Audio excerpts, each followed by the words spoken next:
So when you play poker, you never play on your hand, you play on everyone else's hand. That's the whole point of poker. It's interesting, the aspect of like, okay, you're banned from a platform. Now you basically are ripped off the means of making a living. Welcome to the Infinite Creative Podcast. My name is Fitz, and this hombre over here is Mr. Sean. Oh yeah, Mr. Sean. So, how you doing? I'm doing good, man. Yeah, so we're back. We're back together. It's been a couple, 2-3 weeks apart, and so now we're back in studio. So I'm feeling good. Back in Do you? Because I think we should give the breakdown what happened, because we were a little bit quiet because you had the Rona Bologna. The Rona Bologna, COVID 2023. I haven't had COVID since like COVID Classic, I don't think. So so this one really put me in. So yeah, so I was down for probably a week and a half. So there was no opening computers. There was no recording. We almost should have done an episode, but I would have looked dead. It would have been kind of funny. I've been on the couch, probably sideways with a blanket around me. But so we'll maybe save that for a Patreon or something later. Yeah. We'll do COVID episodes. Yeah. With that being said, like, we got a couple of topics. So you gonna pitch, I hear, today? You gonna do... Well, yeah. So today I think we're going to talk, we'll do a little bit of news. I think you got some news and some thoughts. And then, we'll kind of talk about kind of pitching. I went recently to this kind of competition here where it was all about people pitching their ideas, and then the winner kind of got their stuff funded. And it was cool to see some of that, and just really brought up to me like some things to think about when you're pitching. So I thought we could like do kind of a thing of like, what's our advice on pitching, what's some things that can go wrong in pitching. And then I think also that may lead in a little bit of the question of leads. I think you also wanted to kind of bring that up as well, of like, how do you compartmentalize leads, and how do you compartmentalize processes to get leads. And so pitching, leads, and other fun stuff. Yeah, with the other fun stuff, we're talking about like banned people that didn't make it on the internet, and basically just like, try their luck on a different platform. But it's like, kind of going into the whole Elon Musk, Alex Jones, and whatever. Yeah, well, let's start with that, I guess. I didn't watch this. I did hear about it, that there was this controversial stream, I guess, that was on X or it was some. Yeah. Is that the platform it was on? So for me, what stood out was actually, like, it's kind of interesting because X basically did the whole like voice chat. You're in a room and you only hear the voices, and everybody can kind of talk if you're a speaker and if you're not. Yeah. And they basically, what was it? Clubhouse, yeah. Yeah, they did the whole Clubhouse thing. And with that in mind, I'm like, oh, this is kind of interesting. Yeah. Is that really Elon Musk? And then there was Andrew Tate in there. There was Alex Jones in there. There was all the big peoples in there. I'm like, what is going on? So I basically dropped everything and just like tuned in.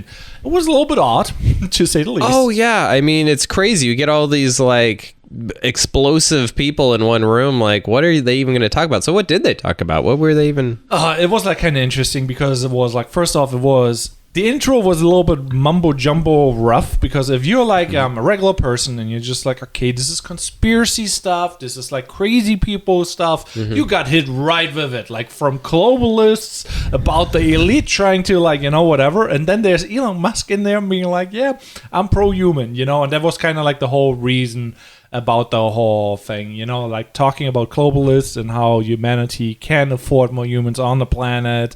And then it was like, hey, welcome back, Alex Jones. We did a poll, you're back, And it was kind of interesting that he got banned, because like obviously he said a bunch of outlandish things that were like highly offensive, and I think he's like bankrupt theoretically. I don't know. Yeah. So Alex Jones, it was the Sandy. And he said all the parents were actors and chaos actors and stuff, and they actually, I think, they won their lawsuit against him. 100 million or something. It was a huge amount, and he doesn't even have that money. So yeah, you're exactly right. I think he's bankrupting now. So it's really interesting that in the court of law he's lost, but I guess in the court of public opinion, at least on X, they voted. So Elon Musk put out like a survey, and he made it very democratic, and I guess more X people said, yeah, get him back on the platform. And so now, Alex Jones is back, people. Yeah, so the drama and the tea is pretty good on there. Obviously, we're not really about like, supporting whatever they say, but it's like, it's interesting, the aspect of like, okay, you're banned from a platform. Now you basically are ripped off the means of making a living, because social media nowadays, it's like, if you don't do social media, it's really tough to make a living, Right. Unless you have a well-established local network, but not everybody is doing that, You're currently doing that right now. Can you go a little bit into that? Because it's a weird segue from Alex Jones, but no. So I mean, what's interesting is you definitely have both worlds, right? You kind of have the real world, and then you have the social media world, and it's really interesting because I feel like early on in the social media world, we all kind of laughed at social media and stuff like, so what? You have 5,000 followers. Who even cares, dude? Yeah. But now you are seeing that it's at least as important as the real world, and I feel like some people are good at both. I think those people are doing really well, but then I've always felt like I'm more real world, and I actually feel like you do real world stuff too. So I don't want to make you think, but less on the real world. But I feel like you're really good in like the DMs and the social media and the engaging with people in that world. Yeah. So it's very interesting. It's almost like these two different towers that you're building now. The real world and then the digital world. Yeah, but that being said, like Alex Jones basically got robbed of that opportunity because he said crazy stuff, and so with that being said, he basically lost his income because like he was not really a local person. He was like a global person on the internet. Yeah. Everybody heard about him, didn't really like him, or they maybe liked him because he's so outlandish. But with his money not being coming in, like how should he pay that? But he actually made a master plan move, what is like kind of, I don't know if you heard about that, but he dropped the game. And the game broke the internet. It's basically like a 2D shooter where you basically shoot like the elite people and like doctors with vaccines running at you, trying to stab you. And it's like one of those 2D action. Really? Yeah. And it's like broke the bank. I nearly wanted to buy it and I don't really want to support him, but it was so funny that it broke the internet because it's like he makes fun of himself, but now he's making money with the internet again. Right. Well, that's what's always really funny too. Because other people have done this where, you try to take them down and then they troll it. So like Elon Musk does that all the time where he's like, fine, well, I'll just troll the system itself. So yeah. So, and there's other people that have been banned that, are maybe not as bad as Alex Jones. I think a lot of us can get behind that banning, but there's other people that have been banned, even Rihanna's been banned from Instagram before because she posted too provocative of a picture. There's been that kind of ban. There's been bans where you have Weinstein where he got banned, not the Harvey one, but the other Weinstein where he got banned from when he talked COVID and he was saying some stuff that was wrong about COVID. So there is this interesting thing, right? Because we are in America, you do have freedom of speech. So when you take someone's freedom of speech, when you take away access to a platform, you are taking away a part of their freedom of speech. You're saying we now putting tape over your mouth here. You can't talk here. Yeah. So it is a weird aspect because if you think about it, like you got this, but obviously it is a company, so you don't have that. And now we have platforms that grow to such an immense size where it's like you're banned from Google, your Gmail is gone, your YouTube is gone. There's a whole ecosystem where we're now rely on building business on, and all the small competition is falling away because they cannot compete with those big companies. So now you get banned by this big platform, and the other platform is like, maybe this guy is too risky. We kind of don't want him around. Let's ban him too. So that is where I'm like, I don't want to be like in support of like the whole X thing of like, hey, Alex Jones, like you're back on, because you said like things that are highly offensive to the parents, But I'm also like, the platforms are too big to ban somebody from all opportunities, because like, well, that's the problem with it becoming more and more important in society, right? Like I said, back in the day, like social media was not that important. Like back in MySpace days and stuff, it was like, maybe you were a little bit ahead because you had it, but it wasn't like you're way ahead. Where now you really can fully, last episode we were talking about Pokimane, Mr. Beast, people that wouldn't exist without social media at this point. So it's like we're in these places now. So I think the problem is, and actually in a way, I think this is where X is doing it correctly, where there needs to be a place that's like a public forum, let's say, of the city online. And right now it's like we have a city hall sponsored by Google or a city hall sponsored by Facebook. So it's like a private company like owning like a public square. And so I think what X is trying to do, and I kind of get it, is he's trying to make it democratic now. He's saying that like you, the people, if you want someone on this platform enough, they'll be on the platform because we're going to be the public square. We're going to let anyone say whatever they want, which is good in that sense, but then it's bad because bad things can happen. We've seen in the past Facebook got in a lot of trouble when Square happened, and they started a whole civil on Facebook. It was all through Facebook. So there's now people have already weaponized, in the 2016 election, how many bots, Russian bots, a lot of people forget, but that was such a huge thing that happened on all the social media platforms. And so it's like when you have the stakes are that high, though, I think that's the thing that X is going to run into is like, okay, well then now that means you now have responsibility. If like a whole bombing is planned on X and you allowed it, then you're kind of responsible. Like X is accessory to that in a way. So it's murky areas for sure. Yeah, but with that being said, like there's a lot of power that comes with like social media and reach, because like localized reach is like very limited, when you're like doing in-person networking. Yeah. Like you maybe can meet 5,000 people, maybe, unless there's an epic event where the whole town comes together and one person is speaking. That ain't happening, really, Yeah, there's maybe like a big influencer coming around and hosting an event, and then it's like, oh, everybody's coming around listening to the guy, but with that being said, like the other speaking tool is like money, and money is like very important. So that is like, you have money, you have social media reach, and you have like the in-person networking on a very small scale from human to human, Yeah, well, I love that you brought up money because, another thing Elon Musk has been in the news recently is for his comment that he said at the end of, I forgot which, it was like Microsoft, it was one of the big conventions. He famously now has said, they asked him a question of like, well, so you've lost these like ad revenue, you've lost these people have left your platform now, you've lost all of these big companies. So does that mean you're going to change what you're doing? Are you going to try to get them back?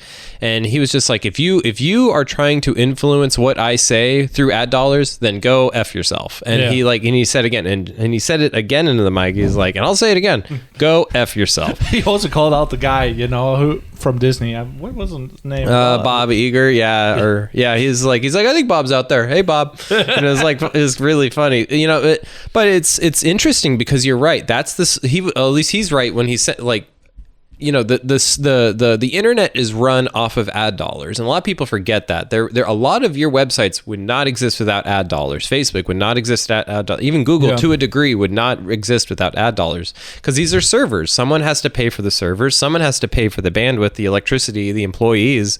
So who's going to pay for that unless they either charge you a membership to use the site, or they have to do ad dollars. Also, in murky world is they're also selling your data. So that's something that's also come out in the last few years.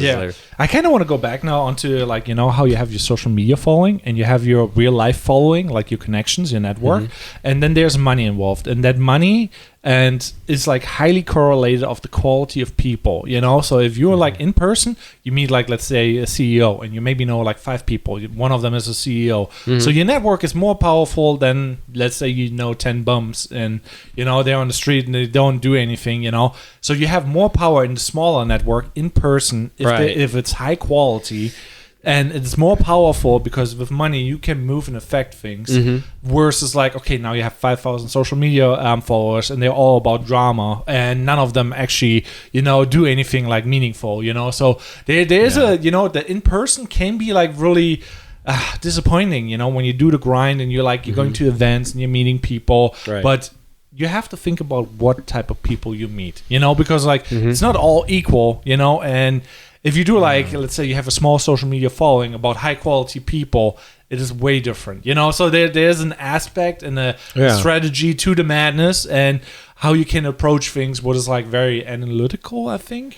Yeah. So and I think this kind of gets a little bit into what you want to talk about in terms of the compartmentalizing the lead generation, because because when you think about it, that's all social media is for anyone, even in Alex Jones, it's all lead generation. The leads may be different, right? You may be trying to push someone towards buying a product, or you may be pushing someone to talk to you about having a service, or you may just want more clout and more just popularity in general. So the goals are there, but we're all doing the same thing where we're trying to get leads. It may be leads for even friendship. You just want to, because that's that's what we all got social media for, right? At the very, very beginning, we got it so we can make new friends and be more popular. So those were the leads I think we all started when we were younger, right? When we were kids and we were teenagers. And now that's grown to like, well, we're still looking for leads, but the leads are different now, though. Yeah, but with that, if you break it down though, like even friends, like if you go really down to the core basics of it, like in nature, you don't really, want to have like friends. It's like, but, like obviously, no, you're wrong. You want friends so that you're more safe. It's not for just like, hey, I want to hang out with XYZ because he's a cool guy. No, it's like, I want to hang out with XYZ because he maybe doesn't kill me or helps me hunting, or you want to improve your survival chances. So if you go back down to the basics, it's a very cold-hearted motivation, and people take that away and say like it's just friendship. No, there's more. Well, it's to a little it. bit. It's also being connected to community. I know that was one of the big reasons why I haven't deleted my Facebook. Is every time I'm about to do the deleting of the Facebook, is I'm like, well, but then I won't have access to like the events. I won't know what's going on. I won't like and people I think that on social media that I've heard like that's their one thing that they do wish they had social media is they're like, yeah, I do miss out on events though. I just don't know when stuff's going on now, and people are putting like interested or going, and I'm not even there. So how do I even know the event's happening? Yeah, which is interesting. So it's like.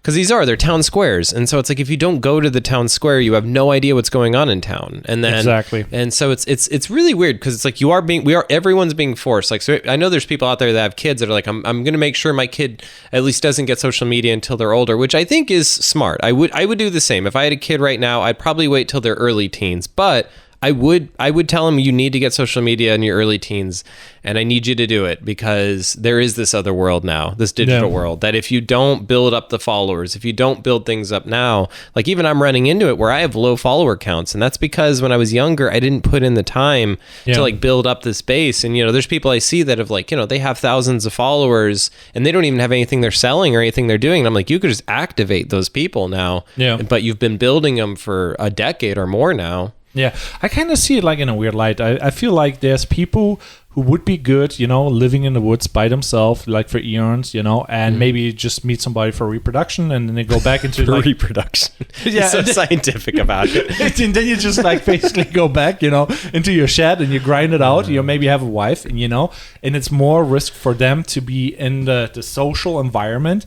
Because then they're like, okay, maybe the town doesn't agree with your opinions. And they're like, we stone you to death, whatever it is. Back in the day, But it's like, there's a risk that comes with community and there's a benefit, Mm-hmm. And for some people, it's better to be alone and they don't really like social media because of that, And they're just like, maybe like genetic. I don't know. Well, and I don't think it's just they want to be alone. I think there's people that don't want to be alone, but it's just social media. I think it just hasn't done it for people. Like some people, they're like, I've met people, things have worked out, but then just like anything else, some people have used social media and be like, I don't really see the benefit. I've not met any friends that are big friends. Nothing really great has happened. I've just spent a lot of time. I think that's always my biggest thing that I always come back to is the time you don't get back. How much time you spend on these apps and you build up these things. And what's heartbreaking to the banned thing that we're talking about, people getting banned, is that you could build up this whole library of videos, followers, and everything. And the fact that the platform could just lock the door at any time and all that is lost. I mean, that I think is the thing that really makes your heart fall through the floor, is like, you're someone that literally dedicates your whole life to, like, let's say YouTube, and you're making videos every day and you're really building it up and you're getting this huge sales channel to the point that you're like, wow, I'm making $3,000, $4,000, $5,000 a month now. This is actually my family. A full-time job. And then they're like, nope, doors locked. We didn't like what you said. Get a new career. And that's what's kind of scary about the whole thing, I think. Yeah, but that goes back like with the whole like society. If you want to be part of society, comes with risks, and like I feel like it is good and bad at the same time, because like let's say you develop something or make a piece of art, let's say, and it's like, this is tremendous, changes lives, now you impact more people when you do that art piece, because it's part in the community and the community likes it. Or you do, like, let's say on YouTube, you make a tutorial and you're teaching a bunch of people. That kind of is like the segment of that one guy who got banned, the 3D printing generalist, he did like YouTube tutorials about like how to dial in your 3D printer, and he had an online shop that was separate from YouTube. But basically he did a lot good for the community, because now you reach more people and you teach more people about like, this is how you dial in your 3D printer, this is the best filament, this is, and basically some people get a lot of reach and do a lot of good things with that reach. And sometimes, like, I think he got banned for like promoting weapons or something, even though he didn't do it in his content. But if you would go onto his shop, you would see like, okay, now there's access to 3D printing tools that could be for weapons and whatever. So it's like, it is iffy, but you can do a lot of good and a lot of bad with like the social media and the reach. Well, yeah, that's a great example of, you could be making content that's okay, and then you start to wander a little bit into controversial content, which we both know gets the best reach, gets the best engagement. So it's really funny that people try to make controversial content, but if you go just a little too far of what a platform deems is accessible, then, because it is dangerous in a way, because I always can see the argument, like when people like this are banned, it's not like it's ever way out of left field. I'm like, yeah, I mean, if I'm a 12-year-old kid with a 3D printer and I'm watching videos on how to make like, that's problematic, right? If kids can just so it's like I never fully disagree with the thing, but it's really sucky how it's cold though. It's so cold. I mean, if I was one of these companies, I would say we need to have a department of people that actually handle this. So like when you get banned, you actually get like a contact information for like, this person's in charge of your case. You talk to them now and you can go back and forth. But now it's like, it's literally like, it's just a message right now that's just like, yeah, you're banned, sucks. We'll like look at it in however many days. That's it. And it's like, that's okay if it's like, even you and I, like it would hurt us for this podcast, but we're not monetized to such a level it would destroy our whole careers. It would probably destroy your whole career, to be quite honest. Wow, my whole career is this podcast, ladies and gentlemen. No, I mean like it's connected to like your all the services. It would hurt us. It would hurt us, but not that bad. Like we're not fully in it. Like all our lives are in this podcast. Like no, but like for those people though, where your account is monetized and stuff, there's got to be like a softer approach. It just seems like so hard and harsh, and like it could really mess people up financially.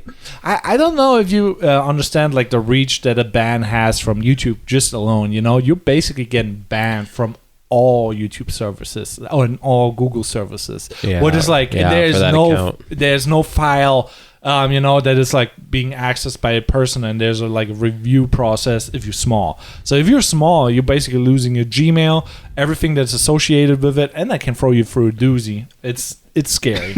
Yeah, for sure. And I think that's part of the problem too, is that everything's connected. So like you lose one thing, everything gets kind of lost. And yeah. Do I think like bans should exist? I think so. There's dangerous people out there. I think there's dangerous things that can be said. And frankly, stuff has been banned before in America. A lot of people think there's never been anything banned. There's been tons banned in the US. Look up the Anarchist's Cookbook. That's a banned book right there. I think we should change the names and words that we're using, because I have to censor that. Because now we're shadow banned. No, not shadow banned, but that could lead actually like AI detecting the words and like, okay, we shut like all our Google accounts down. So that's why I'm like terrified. I had that happen, and it's scary. Yeah, I mean, it would suck. But I don't know. There's part of me that's like, fine, I'll never use your stuff again. But then that's the funny argument, is like, well, can Sean survive without using Google ever again, or having Google accounts ever again, especially as a web designer? And it's like, it makes me scared, because like my own business runs off of playing good with these people. Like if you're a social media manager, for example, you can't make Facebook mad. If you're a social media manager, you're screwed. Like, so it's really weird. It's like these social media companies truly do have a lot of power. And I think even us as people that use it don't really realize that these aren't public institutions. These are companies, and these companies can really affect your life now. And I think that's so. Should there be like a public square that's not a company? I'd love to see one. I almost wonder like if there's ever been a talk like the government was like, maybe we should do our own social media platform. But then obviously, who's going to believe that? Who's going to believe that that's not being screwed with? So yeah, that's like kind of like China. But I mean, like we should go back to where we're going, pitching and like the leads. Yeah, today, guys, we're going to just go hard and fast into the topics here.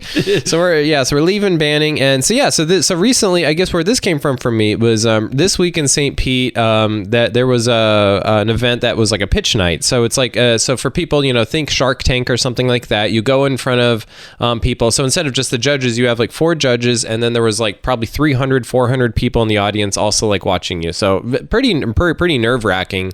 If you've ever done a pitch or anything in front of like a crowd, it's like, it's like so scary. It's like I can do like 4 or 5 people, but when you get like 300 people, I go, whoo, okay. Yeah. Okay. So, but yeah, so there were 6 people, and, I'm not going to really call anyone out. I don't think any of them are watching this podcast, but I don't want to like call out any of them exactly and who did stuff wrong. But there was things that I saw that were right and that were wrong. And I also want to get your opinion on like when you're pitching an idea. So I do want to focus on that too. I know that there's like pitching new clients and stuff, but I guess let's keep it focused to like when you're pitching a new idea, and that could be to a client, but just like pitching like, let's do this and this is the reasons why. And one of the things that I saw that was obvious that like made like a winner that I want to start with is that if you're being real and you're being relatable, the people that are very markety, so even when I ask you a question, I'm like, oh yeah, so how's that going to work? And you're like, you just start saying buzzwords to try to fill in the gaps rather than just being like, you know what, that's a great question. I'm going to get back to you on that one. Okay. Give me your email and I'll definitely get back to you on that. Yeah. Just like the 2 different responses there where one just felt like you're like, oh,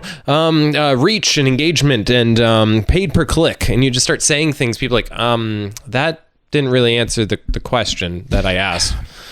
So that was one thing that I saw that like made some of them obviously fail because the judges would ask them questions and like, so like how much, so you say you're going to put 70% of the money we give you into the marketing budget. What does that mean? Well, marketing, we're going to reach out to people in the US and that costs money and yep. And they're like, yep. Okay.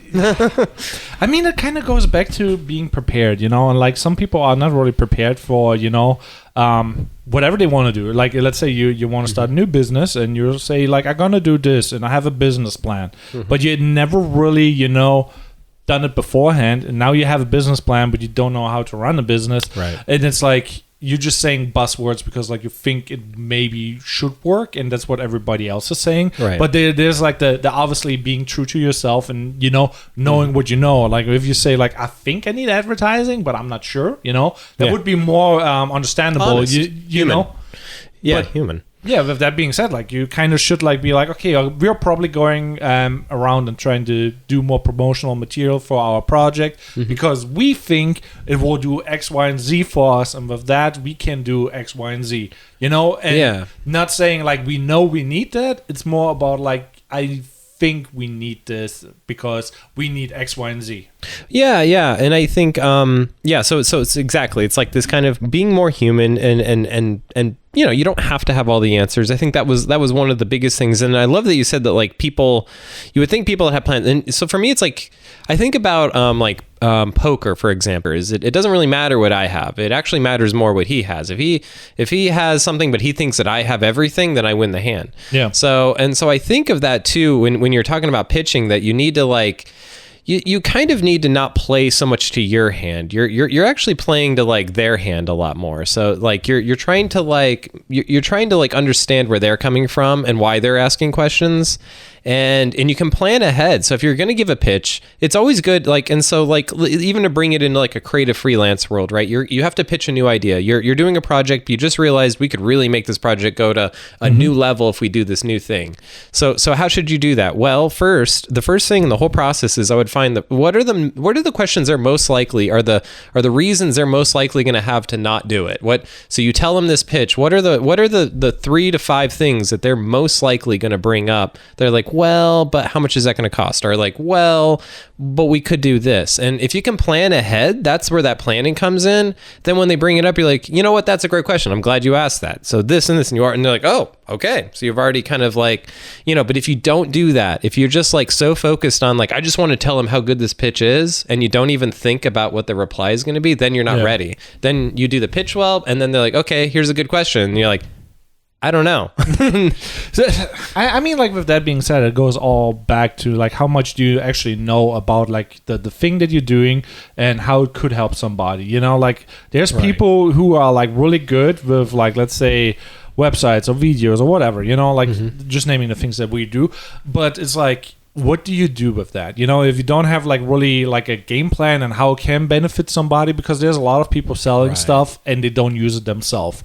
And usually when a person doesn't do what they're selling, then it's a very bad sign because they don't actually know what is important. Because like a company maybe hires a person who's like, hey, he can do like really good, but he does not know why he does it because he doesn't do it for himself. Yeah. So if you figure out how to make money with video, you can price stuff way better and pitch it way better than somebody who's like, I make really cinematic videos, but I don't make my own money with it. Yeah, well, so one book I read on the airplane on the way here, and I was actually proud. This is almost my first time I read the entire plane ride, which was crazy. Yep. That's so from Colorado to Florida, it's about 3.5 or a little bit over 3 hours. So I was pretty proud. I actually read for 3 hours straight, but I almost read the whole book. But there's a book called The Business of Creative Strategy, and it's a little bit more of a high level book. But in the book, I really love how it talks about, if you're a creative person and you feel like you're never in the room where people are coming up with ideas, you're just being like, hey, Fitz, I need a video and 3 reels, or Sean, I need a website with 3 pages, and they're not letting you in the room to talk about the why.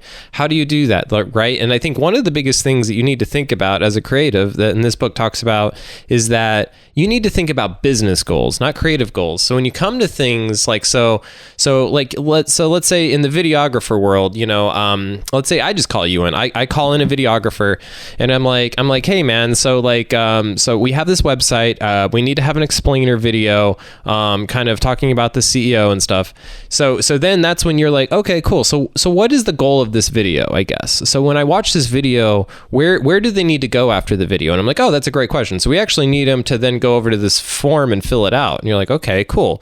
And then I'm like, so if you start to get into the business goals, right? If you start to get in so we're collecting leads, or we're trying to push them to a product, or we're trying to announce a new product. Yeah. When you get into those worlds and you start to make sure you ask those questions, that helps all of the pitching then, because then later on when you're like, you know what, actually, I know we talked about one video first, but when we've had our first conversation, you said that we're trying to sell a product and we're trying to capture people. It almost feels like we need to have another video that's more focused on the products, because that's the business goal. And then they're like, oh, you're right. Where if you're just like, oh, we just need more videos, they're gonna like, why? Because you're a videographer and you think you need to make more videos and get paid more. Mm-hmm. So that's what a lot of people think. If you don't talk in business goals, they're just like, Fitz is just trying to get more business, and he's just trying to make more videos, or Sean's just trying to make another website or get more pages on. He's just trying to get more money from me. Where if you go in the business goals, they're like, okay, yeah, you're right. That does solve my problem a little bit more.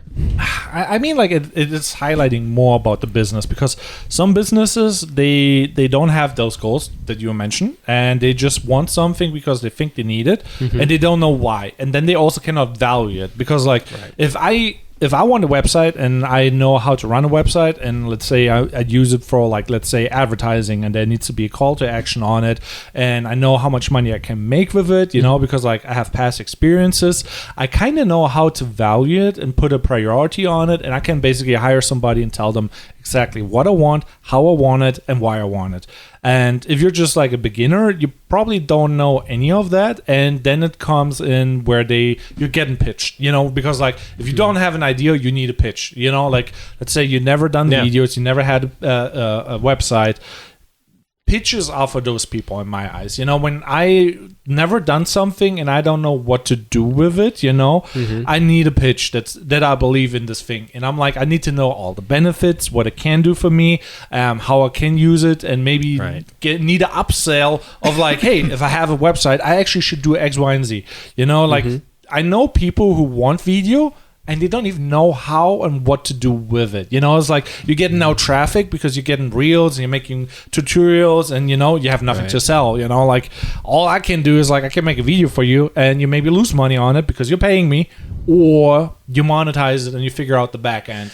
But my pitch will be hey, you should do the X, Y, and Z, because this will get you this much more traffic. This, when you type in Street Strider Free Eye, there will be my review. My review will be positive, probably, if I like the product, and it will show up first, mm-hmm. and then it will be powerful. And if your company and you know what to do with it, it has value. If you're like a beginner and you don't know what to do with it, I like your pitch, I maybe go with you, and I maybe spend that money, and mm-hmm. depending on how good of a job I do, you maybe make the money back or not, but it's mm-hmm. if it's none of my goals that you make money, then you will not make your money back, and it's on you to figure out what to do with it. So let me ask you this question. I always like the example of you bring your car in, you think there's a problem with the engine, you're ready to spend $2,000, and then the guy comes out and he's like, yeah, it's just a spark plugs. Would you do that? If I came in and I thought I needed a $7,000 video package, but you were listening to me and you're like, that wouldn't really do my business goals, would you be the good videographer that says, you know what? you actually need to go to Sean. It sounds like you just need a business card. Yeah. With that being said, would you do that? I guess so. That's the thing I run into a lot with freelancers is they're so hungry for new gigs and stuff. They're willing to be like, that's not what they need, but that's what I sell. Yeah. That is like the complicated thing, like what you need and what you want, you know. And I'm like, on the one side, we all want like the new thing, and we want what everybody else has, but what do we really need? And we should like prioritize our own goals, you know. Obviously, if you sell a service, like sometimes there's a point where it's like, okay, I'm selling, you know, I sell you my service because you want it, and I don't pitch you because like you just have some money, you just want to do it, and I know you maybe, you know, and I need the money. It's not my goal to basically like, talk you out of it, because like it might be good, it might be not. It's really depending. There's luck to it and there's not luck to it. But if I'm like selling and pitching you, I'm like, I have a goal and a mission, and I feel like you would benefit from it, and I would get something in return, you know. Like you don't want to pitch people who don't have money, you know, and or don't know what to do with it, you know. You don't need to pitch somebody, hey, you should buy this sandwich because this is a banger sandwich, you know. And I'm actually like a vegetarian and I don't like your meat options, you know. I'm like, I don't even know if I want it. So it's pitching is complicated. You need to know to who and why. Yeah, you need to know your audience, and that's everything we say in almost everything. You have to know who is the audience, and the audience is the person that is listening to you. You know, and so you have to talk to them. So if this guy is like 80-year-old real estate tycoon, you need to talk to that guy. You can't talk in like it's all on the Instagrams, bro. You got to be like, no, you got to like talk to them and like as who they are. Another thing that also came up in this pitching that I thought was like big, and it was huge because there was a couple presentations that you could tell they were designed kind of haphazardly. They had done it in like some free software, maybe Canva, like the owner themselves put it together, and it was just like kind of, you know, they did what was cool and like, ooh yeah, gradient here, random stock image there. And then there was people that came in with a font that was like picked out, a color palette, a branding, they had illustrations that matched and stuff. And I can't tell you, like you could just tell what the audience's response is, that you could hear them like as they would change to the next slide, like people laugh and people like actually versus the other people. And so branding people, you know, and you, that doesn't mean you need to be good at branding. There's people that are really good at branding, and I get it. There's people like, I don't have enough money, but you can get a brand consultant for an hour or two. So that's $100, $200, maybe $300. And they would teach you so much in that hour about like what you need to be paying attention to, because it makes such a difference when you get a slide that has a bunch of small text on it and all this stuff, and then you get a slide that just has this beautiful font, and it's not just like some cliche stupid font. It's like a really nice font, and like the colors, and it says something impactful, and that just seeing the visceral of just audience, because these aren't all designers. I'm a designer, but all these people are just business people and other people, and just seeing how they reacted, they leaned in. So when you make something, when you make anything, it could be an invoice, it could be even your estimates, every single thing, if you just make it a little bit designed and cohesive, it goes so far. I mean, I think that's why I have good success, is when I send people stuff, you know, and I would say I have a great batting average. I'm like 90% of estimates I send out end up going through the thing. I have a really high batting average, and I think it's because things look nice from the very beginning. I have had so many people that don't even need to see examples of work because of how I'm already presenting myself. They're like, this guy already, I can tell he's good. Yeah. With that being said, though, like, do you pitch then? Because like there's obviously cold leads, warm leads, and there's like, you know, not everybody needs like your service. And if you get a person who needs your service, they're already coming to you and I'm like, okay, I want XYZ, and you basically give them your spiel or your pitch. What do you would tell them usually, or what did you do so far, and what is like your favorite that works, what doesn't work? Yeah, well, no, that's great. So like recently I got a very I got a cold lead. I actually don't know where he came from, but he's from the middle of Minnesota. He owns a sports company. Yeah. And I think we're going to go through the process. We've gotten pretty far in it, but you know, he was a good example where he's the one that shot first. He's the one that said, my budget's going to be $6,000. Can you do a website for $6,000 within 4 months or whatever? And you know, I could have gone all the way up to 5,990 and gone right up to the edge, because I think a lot of creatives do that. They're like, oh, I was only going to charge you this, but now I'm going to charge you right up to the very edge. Where this is actually an example where like what he wanted was actually fairly simple. You know, we're not selling the products off the website, for example. So when I hear that, okay, this is already an easier website, doesn't have to be PCI compliant, doesn't have to have security. You know, when so when he did that, I actually was like, okay, well, it'll actually be like about $1,000, maybe $1.50 less than that, because you don't need to be at that level yet. Let's get you down to here, And so I was actually pitching him the other way. It was kind of funny. I was actually taking money off of my plate. So for people out there, there's probably some people like, what? Why the hell would you do that? But it's like, yet again, what I'm creating there is trust. And when he tells people now going forward, he's not going to tell them like, I gave him a budget of $6,000 and he got right up to it. He's going to be like, no, he actually told me it'd be less. And he actually like helped me, because I see that, like I hear about other graphic designers, other videographers, other creatives that these people are working with. And sometimes they just they're like just trying, you can tell they're just sucking them dry. And then all it takes is one more contractor to be like, that like he's kind of taking a lot of money out of your pocket. Like that's not how much that usually costs. And once people start saying that behind the scenes, you're kind of dead to that client, because then they're like, oh, well, how do I trust you? You're just trying to get money out of me. Yeah. There's a fine balance. But let's say, because like I do, so that's what I'm experimenting more. It's like basically cold outreach. And that is like basically where you have to do a pitch.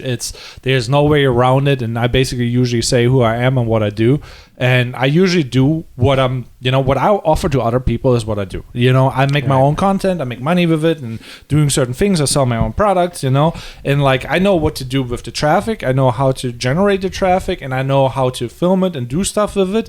And I'm not like one of those like old school videographers where it's like I make the most perfect image, and the composition and everything, and it's really boring, because it's like I don't like that type of content. And I usually when I pitch, I basically say like what I do, how it helps, and give them examples. So I usually like lead with a cold DM with like some examples, show like me actually doing the thing, and highlight the fact that I'm doing it for myself, because like I usually don't care if people are good with something if they don't do it for themselves, because that is just like showing like this is not really important, because like if you don't do it for yourself, it doesn't make money, and if it makes money, you would do it for yourself. It's like kind of that logic of like a little bit. Yeah, I mean, I always say the cobbler's children never have shoes. So for me being a web designer, there's been times where my website's way like not updated, and just like you don't have like a really good reel right now about you.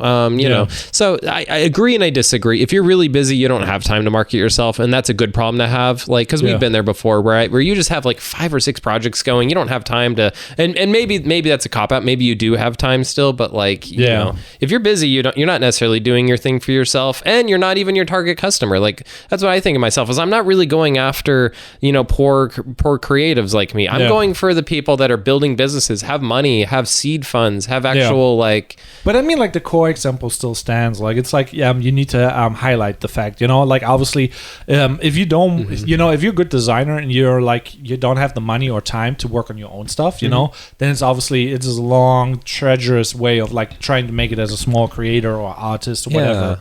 Then it doesn't really, I get that. But the whole point is like, if you've done something for somebody big and they had a really specific requirement, you should highlight, hey, I had this big company, they wanted something very specific, and I basically met their needs, and then highlight that in like the pitch, because like your pitch is then different. Like your pitch would be like, okay, I actually can do what you want. I need to know from you though what you want, that is a different pitch, where cold outreach is like, this is what I can do for you, and this is how it could help you. The cold outreach is hard because it's like you're coming in with that you barely know them, and you're coming in with needs, and so that's where I think I've always been hesitant about not saying that cold outreach is bad. Like so everyone's hearing this, I know that's part of the business. I've done it before, but but what I always like to do is I like to have a kickoff before anyone's giving anyone money or even talking about money. I like to like let's just talk, and so like the first like 30 minutes, it could be an hour,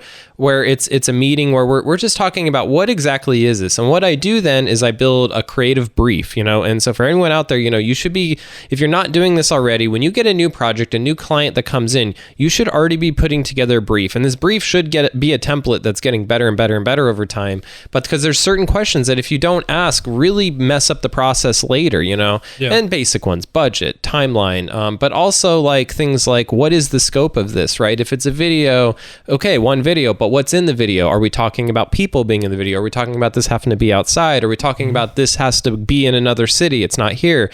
So yet again, checklist. I've always talked about checklists, but this is where the checklists kind of come in too, because that brief is also a checklist for you, because if you're doing your job right in the kickoff, it should be quick and fast paced, and you should be getting so much information. I think when I was early on my career, I didn't think of kickoffs like that. My whole thought was like, I just got to get them excited. If I get them excited in the kickoff, then and that's great. But if you don't like get enough information early on, because we've all done it where we've made an estimate for a job, they approve it, they put in the whatever deposit, we get into the process, and then we realize, oh crap, I should have charged them a lot more for this, or this is going to take a lot more time than I thought, or this isn't even the now we have made this video, but now we realize we should have done it all in portrait, and this actually needs to be clips instead. And so it's like so with the pitch, I do pitch, but I don't pitch at the beginning. I meet, then I pitch. So when people try to pitch on the front end, it gets really hard. But yet again, when you're cold calling people, so what I suggest to people when they cold call, and I'm going to talk to website designers because it's just the world I'm in right now, is that when you pitch a website, is you need to talk yet again in business goals. So when you reach out to them, be like, hey, so your website it just seems like it could be a little bit better based on your competitors. Your I went to your direct competitors and it loaded faster and it just looked nicer. And I just wanted to reach out to see if maybe you're willing to uplift your website, or if there's maybe management of the website that you need. And I think that's where you start. But if you go in and be like, hey, your website could need 6 new pages, and I've reviewed these pages and these suck and this sucks and this sucks. It's like, well, you're talking about website design and how their website design sucks. They're not a website designer. And you could also offend people too. You don't know who built that. You don't know how painful that process was. So when you go in and you're just like, that sucks, you could be also just like ticking them off too and not even realize it. So a lot of the time it's really just going in and talking about business goals of like, hey, does your website doesn't seem like it's hitting your business goals. And I feel like we could have a conversation and figure out some stuff. And I think once people know that they're going to have a free conversation with me, they're pretty open. They're like, oh, you're not charging me for this. We're just going to talk. Like at the very least, I'm going to gain some stuff from you, at least some thoughts and stuff. And I don't know. I think that's when the pitch happens, is after you meet. I mean, like I said, like it's really depending on what type of pitch you do and how you pitch and what you do. And there's like different like aspects of like cold DMs, where I usually like do the explanation and give advice, and an example. But it's also like how you package it, because like if you type in a company name and they don't have content on YouTube, Google, whatever, or a website, then like it's an easy recommendation to do like, hey, you should start a website, or you should start video content, though, so that you show up, like let's say you make windows and you make like the curtains and whatever, and you're not showing up in like St. Pete under curtains and windows, it's kind of bad look, so it's like we at least could make like some content, and it doesn't have to be priority or a big production, but it's like you kind of want to spark the idea of what would be nice to have, That's what I do with like pitching. And then you maybe can meet up for a coffee, where I think like that is like a thing where you can explain a little bit deeper why you should and could do certain things, because then you kind of you instill the seed that could grow, like, yeah, that could be beneficial. This is nice to have, that maybe could change things, because like talking about business goals, like that is kind of what I feel like is the most important, is like, yes, the goals need to be there, but you also need to know like, hey, this is a possibility of a goal, like. Yeah, well, and the thing that I suggest to people, and I really am being real when I say this. I'm not doing this to be like a fake business person in any way. Is that become fans of the people you want to be clients, right? So a lot of time fans and friends, I should say, where like, so if I meet someone that could be a client someday, let's say I meet a lawyer, let's say at a networking thing, and we're getting along just fine. Instead of just jumping right into like, I'm a web designer, I should do your website, blah, blah, blah, be like, let's get coffee. And then when you have coffee, don't even talk about the website. Just talk about them and talk about your business. And then when they're like, you know what, you're a cool guy, man. This has been a great conversation. You're like, yeah, dude. So if you ever need help on a website, obviously, I kind of say it very casually in those conversations. It's really funny. It's like at the very end, I'm like, oh yeah, and if you ever need a website, here you go, man. But like, X, Y, and Z, and it's been great. And let's just connect more. And those people always lead to clients. I'll tell you what, because they're like, this guy's real. This guy's not just trying to take my money. He actually is going to stick in here with me, and he's going to communicate communicate things to me. If I don't understand something, we can just talk about it. And I feel like that's what I would tell people too, is if you're trying to get into, especially a certain sector, right? Like if you're trying to get into a vertical of some sort and do business there. So if you want to have chiropractors as a client, or if you want to like, have, a bankers only as clients, then get into that world and just have those conversations and have them be very like, just talk about stuff, talk about your cat, talk about the world, because people want to hire humans, right? We all get emails every day. That's like, I get so many emails every day. It's like, hey, Sean, I see that your social media sucks. Here's a bullet list of all the things I can do for you. Let's have a conversation. That's like, that doesn't tell me you care about me. That doesn't tell me you're human. And I never reach back out to those people. They could help me, but I'm like, you're just a robot to me then. I don't, especially in the world of AI, like, when anything could just be an AI package statement that I'm getting sent, like people aren't stupid either. They're like, I know about ChatGPT. I know you could just Google things. Like, so you need to have the real conversations. You need to have the coffee where nobody has a device. I can't ChatGPT my way out of it and just talk. I mean, like there's also like a different aspect to it where it's like the wants and needs, busy business owners don't want to have friends because they're too busy and they don't want to have just solutions. And they're more robot kind of sometimes. Sometimes so they can be, so there's You're like, there's a different aspect for everything, and it's like you need to know with who you connect and how you connect, and your goals and ambitions, because obviously it's the best of your buddies with your customer, then it's like it's really hard to fire if you like this guy really, but it's like there's a different type of people and there's different styles of pitching and making business, and boy oh boy, there's like a lot to be learned and to unpack and to do. Well, what's funny is with the robots is they also will come out and have coffee, but then instead of talking about their cats, they'll talk about the problem they want you to solve, and they're not even talking about it like we're going to hire you. They're just going to start talking about the thing of like, so the website, oh my god, let me get started. And what's so funny is like then by the end of those I'm like, so wait, are we working together? They're like, yeah, we definitely are. And I'm like, oh, okay, I guess I'll send over an estimate. So it's still a good conversation. It's just like, but that's where you have to kind of be malleable, right? Do you sit down? Do they start talking about their cat, or do they start talking about the problem? And if you, come with the notebook, kind of get ready, because I've come before to these coffees and been like, oh, I should have brought a notebook. You're getting right into the problem right now. We're getting right into like creative brief right now. I mean, like you got to be flexible and read the room. That's where I feel like, but with like pitching in general, it is always good to have like some good standards and best practices, and just like always try to deliver somebody, something of value. Yep. Because like I learned, like when you do a cold DM, you cannot just like DM anybody. There's like laws. There's the spam law. What is like it makes it illegal to basically contact anybody and DM anybody. And you have to give them an option to unsubscribe. You have to list certain things where it's like, hey, this is your name, this is your business, this is your intentions. There's a lot to it that people don't know, that can go wrong. And but there's always a balance, like you get away with murder sometimes, but I feel like if you have a good pitch, you should at least practice it and write down what works, what doesn't work. Yeah, and there is some to spraying and praying, sending out 100 emails and maybe one or two bite.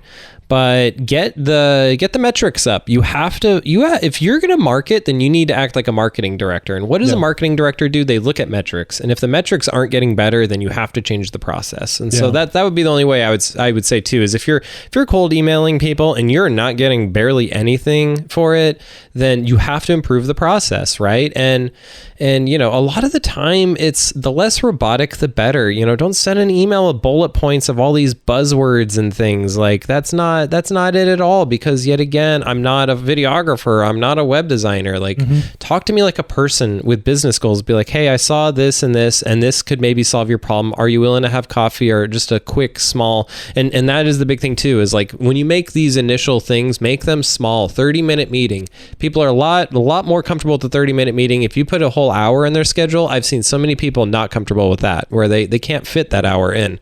So also that's it too, is make it easy for them. 30 minutes if it's on Zoom. If it's in person, then maybe it'll be an hour, but then meet them for coffee near where they work. Every time I meet with a client, even here in St. Pete, I've Ubered, even if I had to get to close to them. Don't make them drive super far away, meet with you, so it's a whole hour and a half, 2-hour thing. But what's really funny is some of these conversations I have, I'll always try to have room around it too. Sometimes I won't, if I want to kind of seem busy, but a lot of the time I'll actually have cushion around it, because sometimes conversations, it's cool, and you really vibe with each other, and then like 2.5 hours pass, and you're like, oh my god, we really need to get going. This has been awesome. And then when they realize that, they're like, I just talked to you for 2.5 freaking hours. Like, then they're like, dude, we gotta hire you. I just like you. I just want to see you around now. I don't want you to disappear.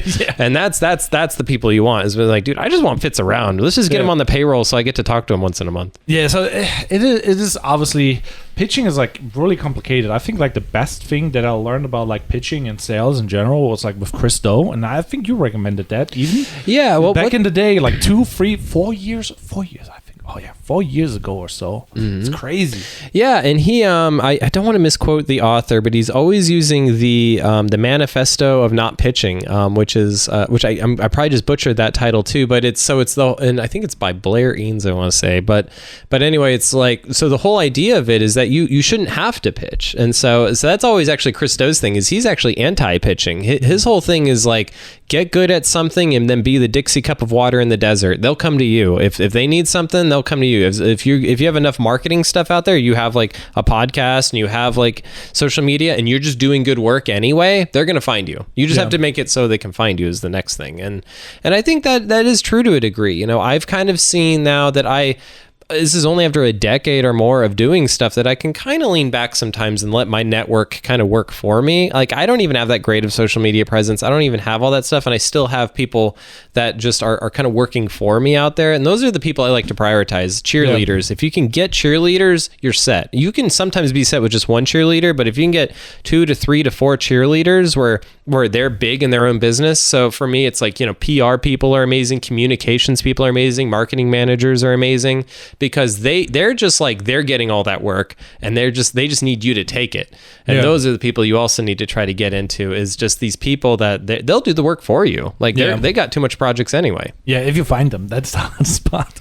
Like, finding the right people to do the right projects with, and then, you know, obviously you want to provide value and kick as many stones into rolling so that they go down the hill and pick up momentum and doing more and more things. That's kind of what you want to do, and the more things you do, but it's obviously better to focus on certain things and then make them work.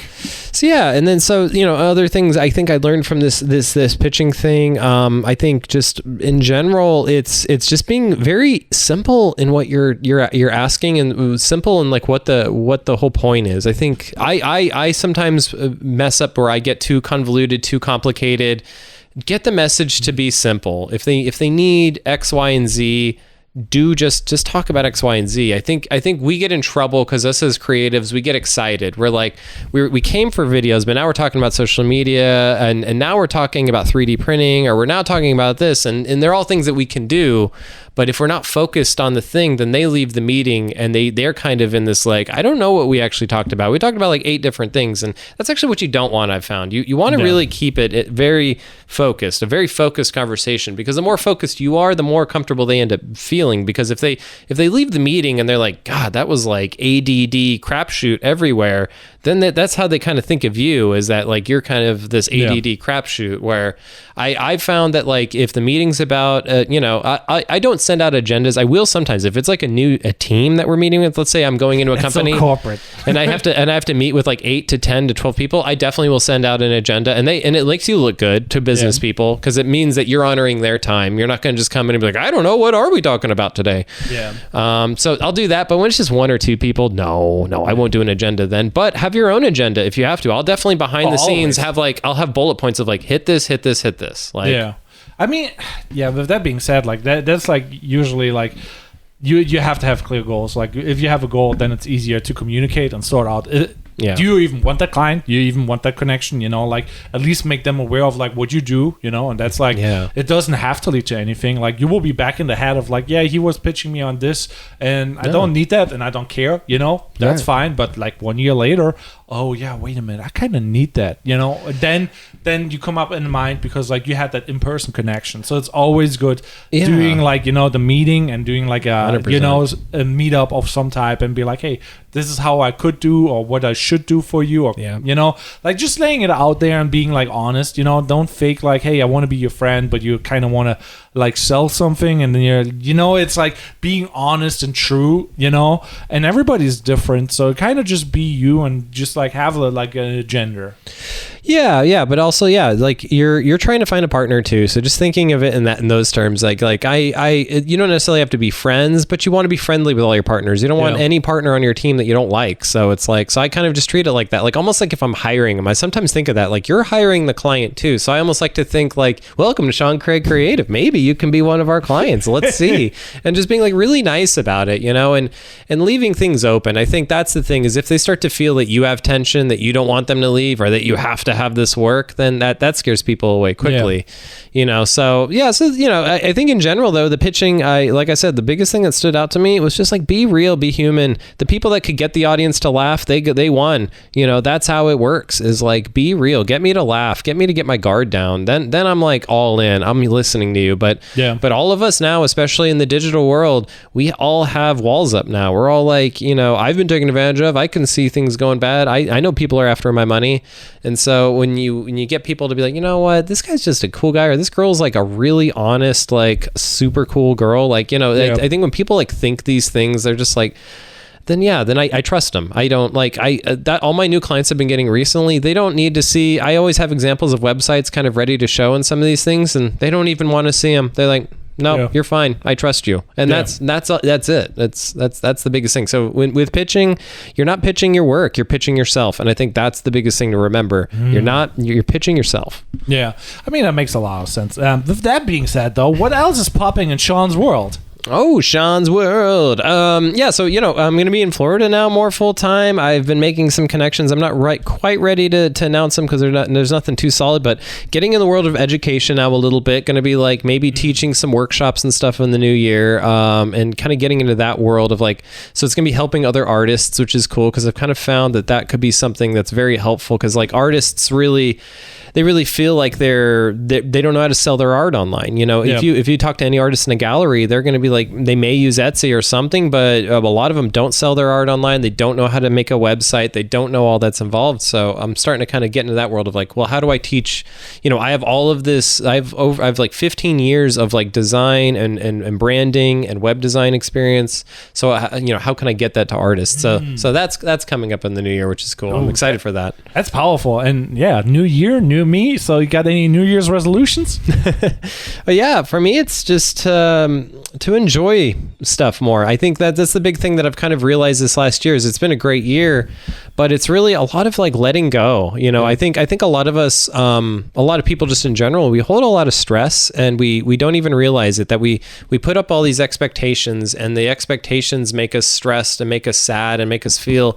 So I've been really, this last year, I've been working on it, and I think this next year will be kind of where I maybe finally get to where I want to be, where it's, nothing really is affecting me that much then. Like if business is slow, then accept that as a gift. If business is fast, accept that as a gift. I think I've always thought of it backwards, right? I've always been like, I'm too busy, and now I'm not busy enough, and now I'm too busy, where it's like, no, that just do the inverse. Like, well, now I'm not busy, so now I should go to the beach. I should go hammock or something. Or now I'm really busy, so now I should do work and do as cool work as I possibly can and get money and stuff. So so I think that's mine. How about you, man? What's your resolution this next year? Oh, I got lots of going on. I have got lots of going on.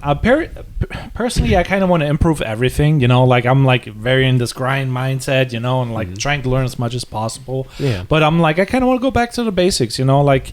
I like that.